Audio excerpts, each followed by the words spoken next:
নমস্কাৰ স্কুলৰ ছাত্ৰ ছাত্ৰীৰ বাবে আহি পৰিছে এটা বিশেষ প্ৰতিযোগিতা এই প্ৰতিযোগিতাত বিজয়ী হলে লাভ কৰিব 5000 টকাৰ পৰা 50000 টকা লৈকে নগদ ধন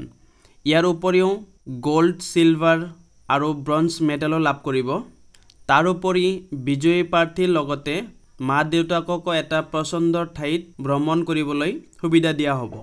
ইয়াৰ কাৰণে কেনেকৈ এই প্ৰতিযোগিতাত অংশগ্ৰহণ কৰিব লাগিব কি কৰিব লাগিব গোটেইখিনি কথা এই ভিডিঅ' জানিবলৈ পাব কিমান তাৰিখলৈকে লাষ্ট ডেট দিয়া হৈছে আৰু এই প্ৰতিযোগিতাত কি কৰিব লাগিব আহক জানি লওঁ এনেকুৱা ধৰণৰ একেবাৰে লেটেষ্ট শিক্ষা আৰু চাকৰিৰ লগত জড়িত নতুন ভিডিঅ' পাবলৈ চেনেলটো সাবস্ক্ৰাইব কৰি ৰাখিব আৰু কাষত থকা বেল আইকনটো দবাই ল'ব ভিডিঅ'বোৰ ভাল লাগিলে এটা লাইক কৰি দিব ইয়াত চাব এই কম্পিটিশনটো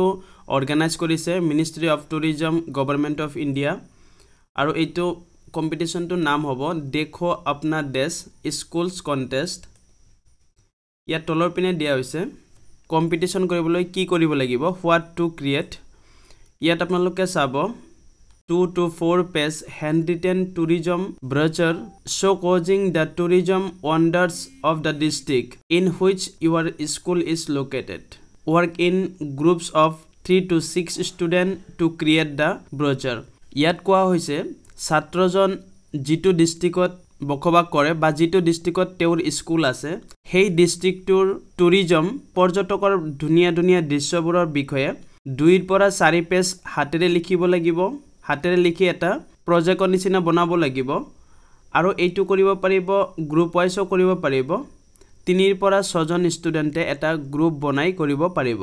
আৰু এইটো কেনেকৈ আপলোড কৰিব হেইটো আপোনালোকক জনাই দিম ইয়াত প্ৰাইজৰ বিষয়ে মই ভিডিঅ'ৰ প্ৰথমতে কৈছো ইয়াত আপোনালোকে চাব a dream trip for you and your parents মা দেউতাকৰ লগত আৰু কেণ্ডিডেট জনক বা ছাত্ৰজনক এটা ড্ৰিম ট্ৰিপ দিব পছন্দৰ জাগাত ঘুৰাবলৈ লৈ যাব ভ্ৰমণ কৰিবলৈ লৈ যাব ইয়াৰ পিছত চাব কেশ প্ৰাইজ নগদ ধন দিয়া হ'ব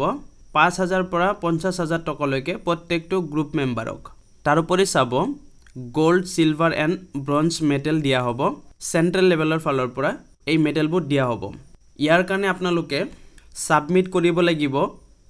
যেটো প্ৰজেক্ট বনাব সেই প্ৰজেক্টটো সাবমিট কৰিব লাগিব সেই প্ৰজেক্টটো সাবমিট কৰিব লাগিব ডিসেম্বৰৰ 10 তাৰিখৰ আগত আৰু এইটো এই স্ক্যান কৰি এই যেটো স্ক্যানাৰ আছে এই স্ক্যানাৰটো স্ক্যান কৰি আপোনালোকে নিজৰ প্ৰজেক্টখিনি আপলোড কৰিব পাৰিব এতিয়া আপোনালোকক দেখুৱাই দিম এই কিউআৰ কোডটো কেনেকৈ আপোনালোকৰ মোবাইলত বা ব্ৰাউজাৰত গৈ স্ক্যান কৰি সাবমিট কৰা ফৰ্মখন উলিয়াব প্ৰথমতে আপোনালোকে মোবাইলৰ হোম স্ক্ৰিনত এনেকৈ যদি দিয়া থাকে এই সাৰ্চ বাৰটো যদি আপোনালোকক দিয়া থাকে তেনেহলে আপোনালোকে ইয়াত চাব ইয়াত এটা অপচন আছে ক্যামেৰাৰ দৰে এইটো নাইবা আপোনালোকৰ এই অপচনটো যদি ইয়াত নাই বা এই সাৰ্চ বাৰটো যদি আপোনালোকৰ ইয়াত নাই তেনেহলে আপোনালোকে ক্ৰম ব্ৰাউজাৰত ক্লিক কৰি দিব ক্লিক কৰাৰ পিছত আপোনালোকে ইয়াত দেখা পাব এই অপচনটো ইয়াত আছে এই ক্যামেৰাৰ দৰে এই অপচনটোত আপোনালোকে টিপি দিব ইয়াত টিপি দিয়াৰ পিছত আপোনালোকে অন্য এখন মোবাইলত সেই কিউআৰ কোডটো ওলাই ল'ব মই যেনেকৈ ওলাই লৈছো ল্যাপটপত আপোনালোকে এনেকৈ ওলাই ল'ব ওলাই লোৱাৰ লগে আপোনালোকে দেখা পাব এখন অপচন আহিছে ফ্ৰম বুলি ফ্ৰম GLE/ এনেকৈ দিয়া আছে এইটোত আপোনালোকে ক্লিক কৰি দিব ক্লিক কৰাৰ লগে আপোনালোকৰ ফৰ্মখন আহি যাব এনেকৈ আপোনালোকে ব্ৰাউজাৰটো চুজ কৰি ল'ব ইয়াতে মই ক্ৰম ব্ৰাউজাৰটো ইউজ কৰিম এই কাৰণে ক্ৰম ব্ৰাউজাৰত ক্লিক কৰি দিছো ইয়াত চাব পাৰিছে আপোনালোকে দেখো अपना देश স্কুল কন্টেষ্ট 2024 কম্পিটিশনটো আহি গৈছে ইয়াত আপোনালোকৰ ইমেইলটো শো কৰিব ইয়াত ইমেইলটো শো কৰিব আৰু তলৰ পিনে আপোনালোকক ডিটেইলছখিনি ভৰাব লাগিব ইয়াত চাব পাৰিছে আপোনালোকে নেম অফ স্কুল ইয়াত নেম অফ স্কুলটো দিব লাগিব আৰু ইয়াত স্কুল টাইপটো দিব লাগিব কেন্দ্ৰীয় বিদ্যালয় নাইবা নৱোদয় বিদ্যালয় যিকোনো এটা সিলেক্ট কৰিব লাগিব ইয়াৰ পিছত আপোনালোকে চাব আৰু ইয়াত sub name of the state UT where school is present in কোনটো ষ্টেটত আছে ৰাজ্যটো ইয়াত দিব লাগিব আৰু ডিস্ট্ৰিক্টটো ইয়াত দিব লাগিব আৰু ইয়াত ডিস্ট্ৰিক্টটো ভৰাব লাগিব আৰু ইয়াত চাব please list the details of group members whose entry is being submitted in the following format name age student roll number ইয়াত আপোনালোকে ভৰাব লাগিব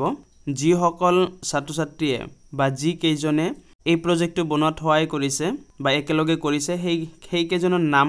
বয়স আৰু ষ্টুডেন্টৰ ৰোল নম্বৰটো ইয়াত ভৰাই দিব লাগিব লিখি থাকিব তলৰ পিনে পেজটো বাঢ়ি থাকিব ইয়াৰ পিছত আপোনালোকে চাব আৰু ইয়াত আপোনালোকে আপলোড কৰিব লাগিব সেই যেটো আপোনালোকে প্ৰজেক্ট বনাইছে ব্ৰচাৰ বনাইছে সেই ব্ৰচাৰটো আপোনালোকে ইয়াত স্ক্যান কৰি আপলোড কৰিব লাগিব আৰু ইয়াত দিয়া হৈছে চাব আপোনালোকে 100 MB ৰ তলত হ'ব লাগিব আৰু PDF ফৰমেটত দিব লাগিব যিকিটা পেজ হয় আপোনালোকৰ সেই গটেইখিনি এটা PDF বনাই 100 MB ৰ তলত আপোনালোকে আপলোড কৰিব পাৰিব ইয়াত অপচনটো দিয়া হৈছে আপলোড ফাইল ইয়াত আপলোড ফাইলত ক্লিক কৰি ফাইলটো আপলোড কৰি আৰু হেকত তলৰ পিনে এনেকৈ সাবমিটত ক্লিক কৰি দিব আৰু যদি উইন হয় তেনেহলে স্কুলত কন্টাক্ট কৰিব আৰু উক্ত প্ৰাইজবোৰ আপোনালোকে পাই যাব ধন্যবাদ সম্পূৰ্ণ ভিডিওটো চোৱাৰ কাৰণে